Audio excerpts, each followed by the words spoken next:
In the heart of an old Shanghai district, Wei Li runs a small electronics store. It's just another ordinary morning, but something big is about to hit. He's working calmly, reviewing orders, replying to clients. Nothing out of the ordinary, just business as usual. His laptop screen is filled with invoices and inventory data. Everything feels under controller, so he thinks. His fingers tap away, finalizing the shipment of a large US order. But then, the world tilts. A push notification lights up his phone. Trump imposes 34% tariff on all Chinese imports effective immediately. Wei leans in, stunned. He scrolls through multiple sources. It's not a rumor, it's official, and it changes everything. His expression hardens. Fear mixes with disbelief. He knows this isn't just news, it's a direct hit to his business. Economists, traders, and business chats explode with reactions. Well, he doesn't type, he just reads and calculates. He opens his calculator.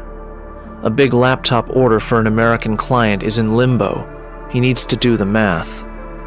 500 laptops, $680 each. 34% tariff. That's over $115,000 in unexpected taxes. He leans back, overwhelmed. Silence fills the shop. His mind races. Raise prices. Cancel the deal. Take the loss. His phone rings. It's the US buyer, but Wei doesn't answer. He already knows the conversation won't go well. He stares at his phone, stuck. Should he pivot his business model? But where would he even start? Minutes pass in silence. He's sitting in the same store he built from scratch, but the future feels unfamiliar. Outside, the world goes on. Customers walk by. But for Wei, everything feels paused. He looks at the shelves packed with goods now suddenly overpriced. What was once profit is now potential loss. He returns to his desk, not to work, but to think. Hard. Cut to night. Shanghai streets shimmer with rain. The shop is closed. Wei walks, slow and heavy, beneath the neon. A takeout bag in hand, but his mind is somewhere else, caught in cost, contracts, and consequences. He gazes at glowing billboards. The city is alive, but for Wei, the glow feels cold. A scooter zips past, shoes splash in puddles. Shanghai moves on, but Wei feels left behind. He walks through crowds, but feels alone. One man facing a giant question: what now? A massive billboard above shows a smiling family using Chinese tech, but behind those smiles, uncertainty. His face is thoughtful, not broken, not hopeful, just processing. A family photo on a screen. Maybe Wei's thinking of his own. This isn't just business, it's survival. He exhales, a flicker of clarity in his eyes. Something's shifting. He spots an old friend in the crowd, a moment's pause, maybe advice, maybe just connection.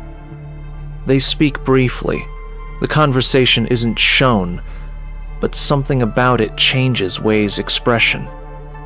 He sits on the curb, soaked shoes, wet shoulders, but his thoughts are clearer than they've been all day. Close-up of glistening pavement under neon lights. Life doesn't stop. Markets don't wait. The world spins, tariff or not. He stands up, hesitates, then walks forward not with answers, but with resolve. Final shot, Wei crossing the wet street among the crowd. In a world where the rules can change overnight, the only way to survive is to adapt, and Wei understands that now. So, if you've made it this far into the story, let's be real. In a trade war, nobody really wins, but a lot of people definitely lose. One fine morning, Mr. Trump wakes up and says, "Let's slap a 34% tariff on everything from China." China says, "Cool, we'll do the same to you." And then the US says, "Oh yeah? Let's take it to 145%. And in the middle of all that, poor Wei Lear, humble electronics shop owner, left staring at shelves full of laptops that just became 30-40% more expensive, with US customers running for the hills, and a calculator showing nothing but red numbers. The American buyer won't pay more. The Chinese factory can't afford to sell for less. So what happens? Prices go up, profits go down, sometimes both. And the global economy? It starts coughing like someone pulled the emergency brake on a moving train. Now here's the kicker.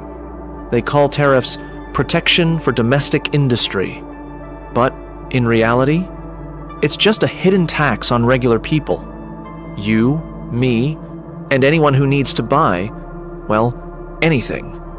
The takeaway? Markets aren't run by politicians. They're shaped by trust, flexibility, and people who know how to adapt. And Wei Li? He learned the hard way. You can't wait for someone to rescue you. When the rules change, you better become a new kind of player. And you know what? Wei eventually came to a pretty smart conclusion. Maybe it's time to stop relying so much on the US market. After all, China has 1.4 billion people. The world doesn't end at America's border. So if this story sparked something in your mind, hit that subscribe button, share this video with your friends, and let us know in the comments. Where do you stand in this global game of tariffs? Until the next story, stay sharp, stay curious, and stay in the game.